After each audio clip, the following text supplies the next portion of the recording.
श्री राम जय जय राम। दूसरे की वृत्ति खाने का भगवान ने घोर विरोध किया है। संसार में आप भिक्षा मांग करके भले ही खा लो, पर दूसरे का धन कभी मत खाओ।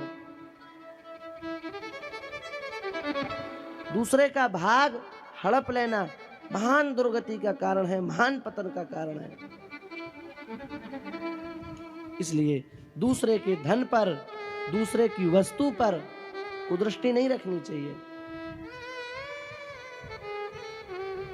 हमारे यहाँ बहुत ध्यान से सुनिए, हमारे यहाँ दो आचार्य हुए हैं, शंख और लिखित।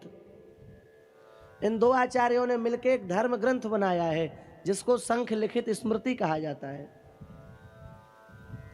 तो जो शंख और लिखित स्मृति उन्होंने लिखी है, उन दोनों भाइयों ने, दोनों महात्मा, शंख बड़े भैया थे, लिखित छोटे भैया थे। वो ध्यान से सुनना, बहुत काम की बात है।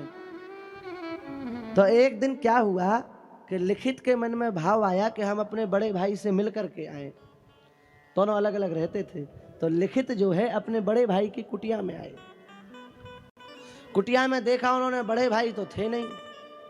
तो उन्होंने विचार किया कि क्या करें, पैदल चल कर के आए थे, थोड़ा भूख भी लगी थी उनको।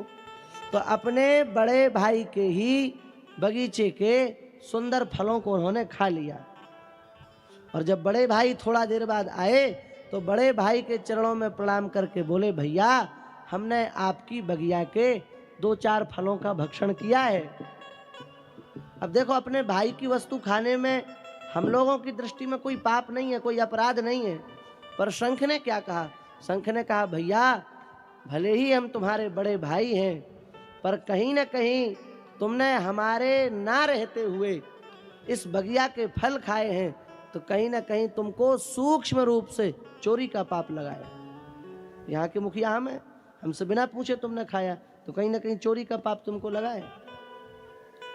आज का भाई होता बोले, ऐसे भैया तो हमने बहुत देखे, हम जा रहे हैं, हमें क्या मतलब, हम अपने भाई के बगिया के फल नहीं खा सकते, कहते चोरी का माल खाते हो, छोड़ छाड़ के आप भाग जाते।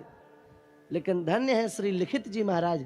लिखित ने कहा, भैया हमें प्रायश्चित बताइए, हम क्या करें, दंड बताइए, हमें क्या दंड है। शंख ने कहा, दंड देने का काम राजा का है, राजा के पास जाओ। लिखित राजा के पास गए हैं और राजा के पास जाकर के कहा, ऐसे नहीं कहा कि हमने ये गलती की, हमें क्या दंड मिलेगा, राजा दंड देते ही नहीं। लिखित ने कहा, राजन ये बताइए कि यदि कोई व्यक्ति किसी के बगीचे के फल तोड़ करके बिना पूछे खाए तो उसको क्या दंड मिलना चाहिए, ऐसे पूछा राजा से लिखित ने। राजा ने कहा, भगवान मेरी दृष्टि से ऐसे व्यक्ति के दोनों हाथों को काट देना चाहिए। लिखित ने, राजा ने कहा। तो लिखित ने कहा, यदि आप धर्म के उपदेष्टा हैं, धर्म के अनुसार शासन करते हैं, तो मुझसे यह अपराध बना है, आप मेरे दोनों हाथों को काटिए। राजा धर्म संकट में पड़ गए। अंत में लिखित के कहने से राजा ने दोनों हाथ काट दिए लिखित के। और अगला दिन हुआ, लिखित संध्या करने के लिए, भगवान सूर्य को अर्घ्य देने के लिए नदी में गए। नदी में जाकर के उन्होंने भगवान सूर्य को अर्घ्य देने के लिए जैसे ही हाथ बढ़ाए, उनके हाथ तो थे नहीं, उन्हें बड़ा दुख हुआ। उन्होंने कहा, भगवान आज पहली बार जीवन में ऐसा हो रहा है कि हाथ ना होने के कारण मैं आपको केवल मानसिक अर्घ्य दे सकता हूँ, प्रत्यक्ष अर्घ्य नहीं दे सकता हूँ। इतना कहते ही उनके दोनों हाथ प्रकट हो गए, सुंदर हाथ प्रकट हो गए, और उन्होंने अपने हाथों से फिर भगवान सूर्य को अर्घ्य दिया है।